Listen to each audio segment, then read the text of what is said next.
how do you price your products? Most small businesses price their products either looking at competition or just add a margin to their costs. What if I told you there's another way where you can price your product or your offering as per what the customer values? It's called value-based pricing.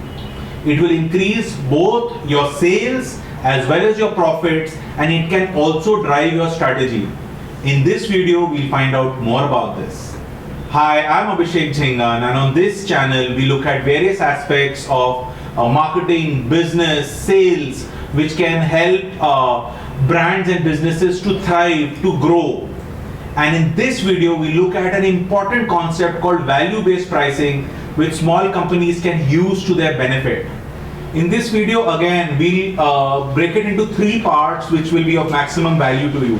One, we look at what is value-based pricing. Second, why do we go in for value-based pricing? And third, how can we as small businesses and small companies apply the principles of value-based pricing to our advantage? Part 1. What is value-based pricing?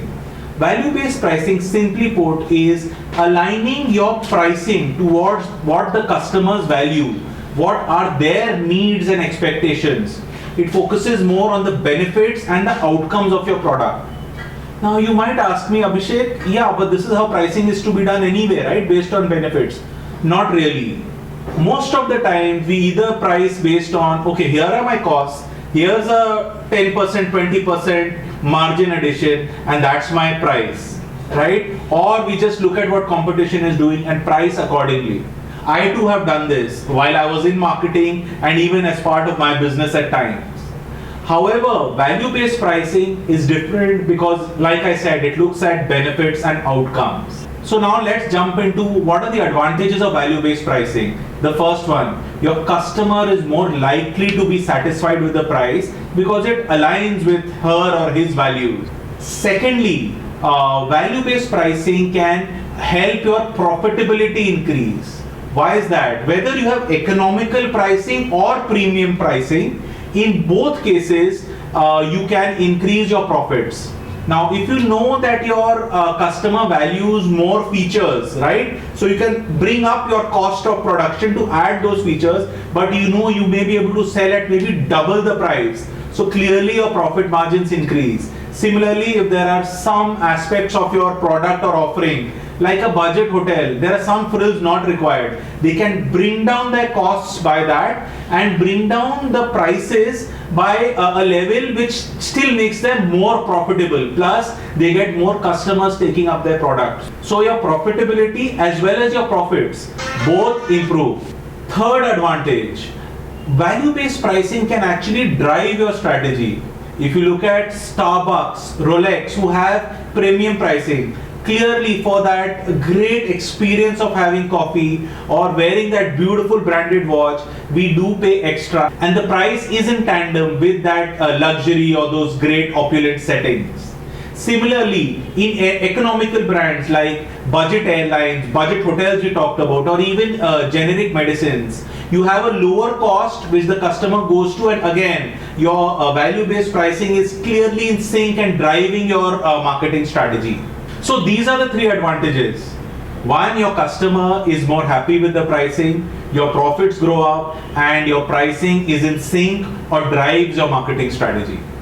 So how can small businesses use value-based pricing? Step number 1, understand what your customer values most.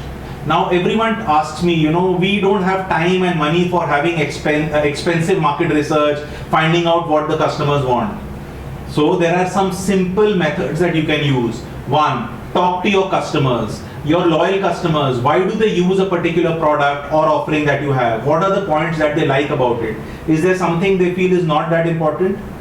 Second, look at online reviews. Nowadays, a lot of products, especially travel, tourism, hotel, there are a lot of reviews put up online. So look at that, both for yourself as well as your competitors. Third, you could also go as a mystery shopper and go to a retailer, talk about your product, see what good and bad is coming out of that, right?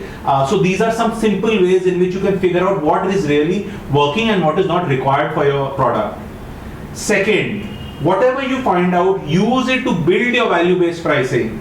If you felt that certain additions are required, do it. For example, if you are a local gym, you feel your customers want very specific trainer suggestions, or they want diet plans to be set out for them, you can hire a nutritionist, you can hire an expert trainer. So your costs go up, but you can charge a lot more and give that value to your customer so he or she feels it's worth it. Similarly, for economical value-based pricing, you can cut your frills. We talked about this earlier. Third step. Now, as a small company, we've talked about this before, you have certain advantages. What you can do is, for a small group of products or one product, try out your new price with your findings. See how it works with a small group of customers. If it works well, use it, or tailor it, tinker it, change it to what really suits your business and your customer profile. So these are the steps. One, find out what the customers value. Second, put it as part of your pricing. Third, use it in small test markets and figure out how it's doing, and then decide to use it in a big way. Friends, pricing is not just about costs. It's about perceived value. So like we've discussed, find out what customers truly value about you, your company, your products. Set your price accordingly and win in the market. Get this advantage over bigger companies who will take a lot more time and effort to do this. So I hope you like this concept. Please do like and share this video and subscribe to our channel for more such tips on winning with marketing.